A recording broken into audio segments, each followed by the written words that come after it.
August 3rd, Judgment against Moab and Ammon.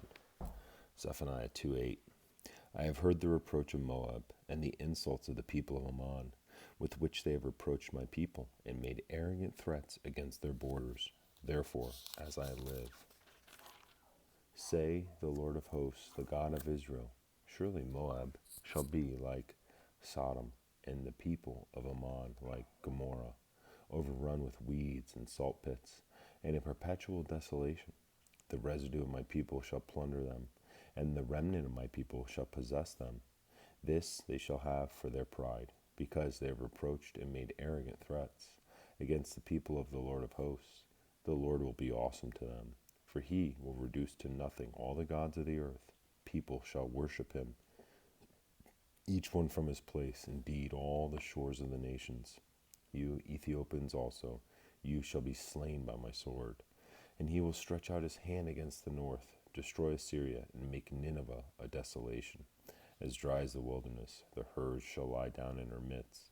Every beast of the nation, both the pelican and the bittern, shall lodge on the capitals of her pillars. Their voice shall sing in the widows. Desolation shall be at the threshold, for he will lay bare the cedar work. This is the rejoicing city that dwelt securely, that said in her heart, I am in it, and there is none besides me. How has she become a desolation, a place for beasts to lie down? Everyone who passes by her shall hiss and shake his fist. Woe to her who is rebellious and polluted, to the oppressing city. She has not obeyed his voice. She has not received correction. She has not trusted in the Lord. She has not drawn near to her God. Her princes in her midst are roaring lions.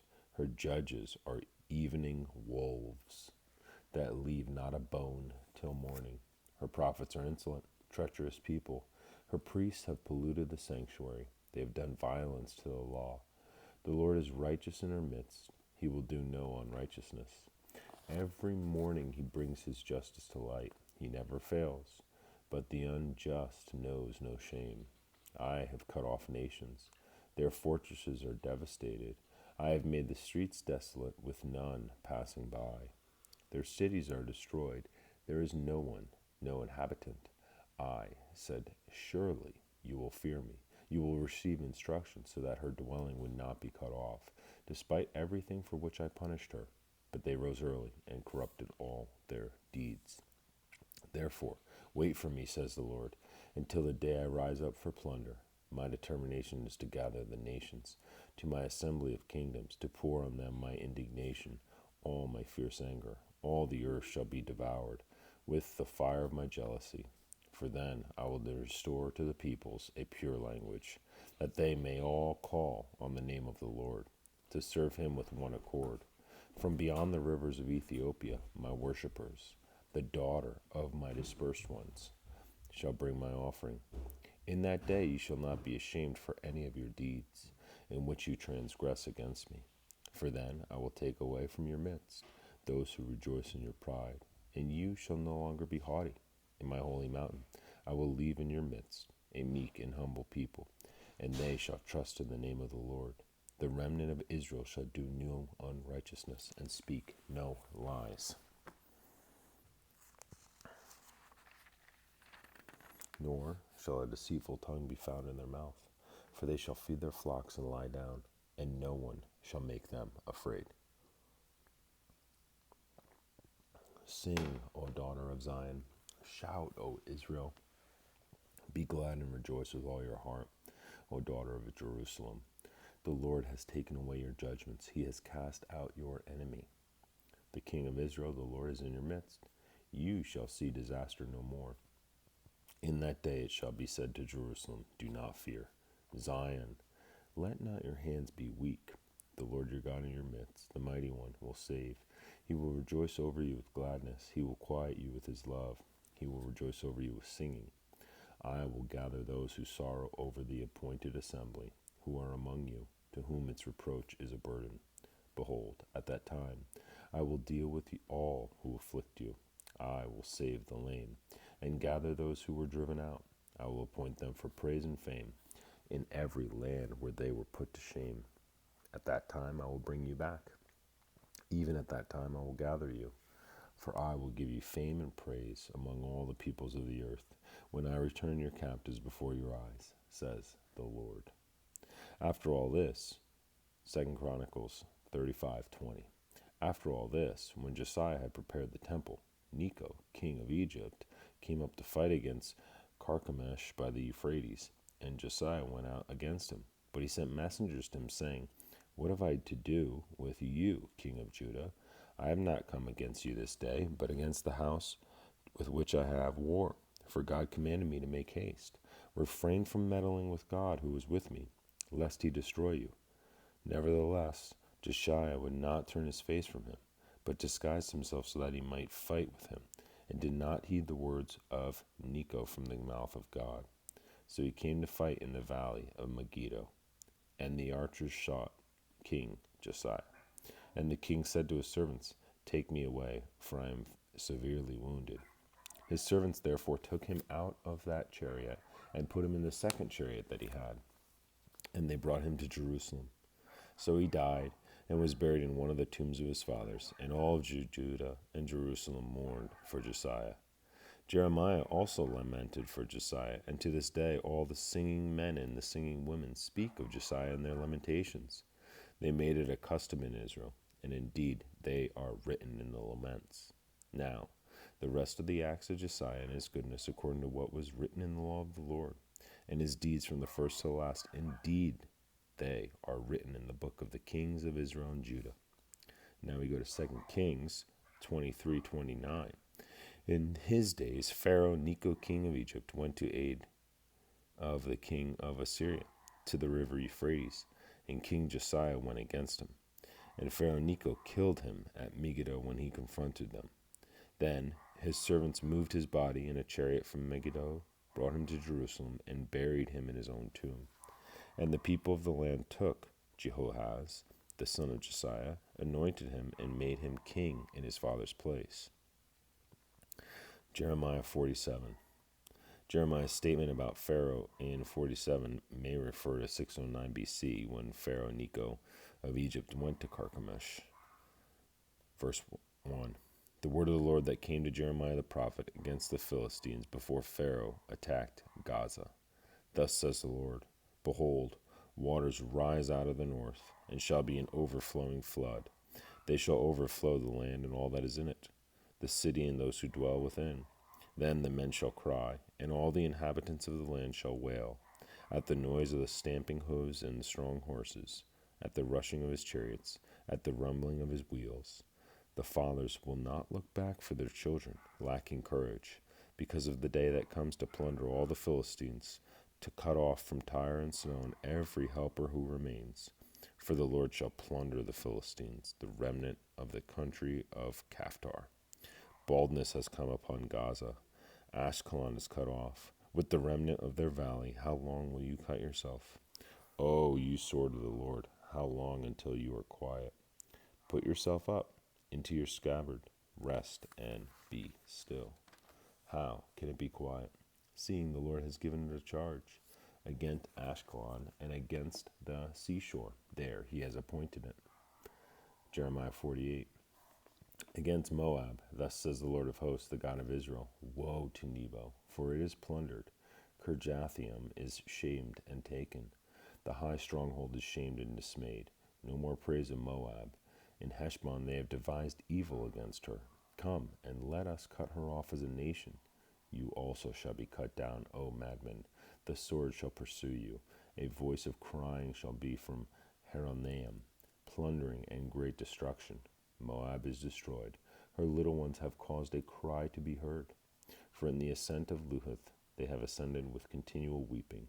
For in the destruction of Horonaim the enemies have heard a cry of destruction. Flee, save your lives, and be like the juniper in the wilderness. For because you have trusted in your works and your treasures, you also shall be taken. And Chemoth shall go forth into captivity, his priests and his princes together. And the plunderer shall come against every city. No one shall escape. The valley also shall perish, and the plain shall be destroyed, as the Lord has spoken.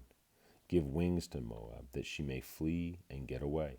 For her cities shall be desolate, without any to dwell in them. Cursed is he who does the work of the Lord deceitfully, and cursed is he who keeps back his sword from blood. Moab has been at ease from his youth. He has settled on his dregs, and has not been emptied from vessel to vessel, nor has he gone into captivity. Therefore his taste remained in him, and his scent has not changed. Therefore, behold, the days are coming, says the Lord, that I shall send him wine workers, who will tip him over, and empty his vessels, and break the bottles. Moab shall be ashamed of Chemosh, as the house of Israel was ashamed of Bethel, their confidence. How can you say, we are mighty, and strong men for the war? Moab is plundered and gone up from her cities. Her chosen young men have gone down to the slaughter, says the King, whose name is the Lord of hosts. The calamity of Moab is near at hand, and his affliction comes quickly. Bemoan him, all you are who are around him, and all you who know his name. Say, how the strong staff is broken, the beautiful rod. O daughter inhabiting Dibon, come down from your glory, and sit in thirst. For the plunder of Moab has come against you. He has destroyed your strongholds, O inhabitant of Auror. Stand by the way and watch. Ask him who flees, ask her who escapes. Say, what has happened? Moab is shamed, for he is broken down. Wail and cry.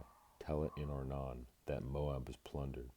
And judgment has come on the plain country, O Holon, and Jazah, and Mephpah, on Dibon, and Nebo, and Beth Diblathaim, on Kirjathaim, and Beth Gimel, and Beth Meon, on Keroth and Basra, on all the cities of the land of Moab, far and near. The horn of Moab is cut off, and his arm is broken, says the Lord.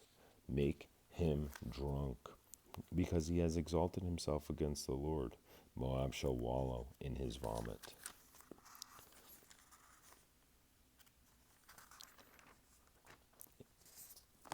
And he shall also be in derision. For was not Israel derision to you? Was he found among thieves? For whenever you speak of him, you shake your head in scorn, you who dwell in Moab. Leave the cities and dwell in the rock, and be like the dove which makes her nest in the sides of the cave's mouth. We have heard the pride of Moab. He is exceedingly proud, of his loftiness and arrogance and pride, and of the haughtiness of his heart. I know his wrath, says the Lord, but it is not right. His lies have made nothing right. Therefore I will wail for Moab, and I will cry out for all Moab. I will mourn for the men of Kir Heres, O vine of Sibmah. I will weep for you with the weeping of Jazer. Your plants have gone over the sea. They reach to the sea of Jazer. The plunder has fallen on your summer fruit and your vintage. Joy and gladness are taken from the plentiful field and from the land of Moab. I have caused wine to fail from the wine presses. No one will tread with joyous shouting, not joyous shouting. From the cry of Heshbon to Eliah and to Jahaz, they have uttered their voice. From Zor to Haranaim, like a 3-year-old heifer. For the waters of Nimrim also shall be desolate. Moreover, says the Lord, I will cause to cease in Moab the one who offers sacrifices in the high places and burns incense to his gods. Therefore, my heart shall wail like flutes for Moab, and like flutes my heart shall wail for the men of Kir Heres. Therefore, the riches they have acquired have perished. For every head shall be bald, and every beard clipped, and on the hands shall be cuts, and on the loins sackcloth, a general lamentation. And on all the housetops of Moab, and in its streets, for I have broken Moab like a vessel in which is no pleasure, says the Lord, they shall wail. How she is broken down, how Moab has turned her back with shame. So Moab shall be a derision and a dismay to all those about her. For thus says the Lord, behold, one shall fly like an eagle, and spread his wings over Moab. Kerath is taken, and the strongholds are surprised. The mighty men's hearts in Moab on that day shall be like the heart of a woman in birth pangs. And Moab shall be destroyed as a people, because he exalted himself against the Lord. Fear and pit and the snare shall be upon you, O inhabitant of Moab, says the Lord. He who flees from the fear shall fall into the pit, and he who gets out of the pit shall be caught in the snare. For upon Moab, upon it I will bring the year of their punishment, says the Lord. Those who fled stood under the shadow of Heshbon because of exhaustion, But a fire shall come out of Heshbon, a flame from the midst of Sihon, and shall devour the brow of Moab, the crown of the head of the sons of tumult. Woe to you, O Moab! The people of Chemosh perish, for your sons have been taken captive, and your daughters captive. Yet I will bring back the captives of Moab in the later days, says the Lord. Thus far is the judgment of Moab.